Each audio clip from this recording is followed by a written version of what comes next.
কক্সবাজারের মেরিন ড্রাইভের দরিয়ানগর এলাকায় দিনে দুপুরে গাড়িতে এসিড ছুড়ে ৩.৫ লাখ টাকা ছিনিয়ে নিয়ে পালিয়েছে মোটরসাইকেল আরোহী একদল দুর্বৃত্ত।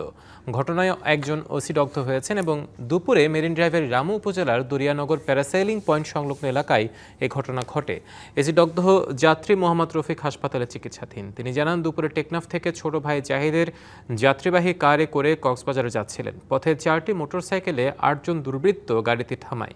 এক পর্যায়ে তার বোতল থেকে তরল দাহ্য পদার্থ ছুড়ে মেরে টাকা ছিনিয়ে নিয়ে পালিয়ে যায়।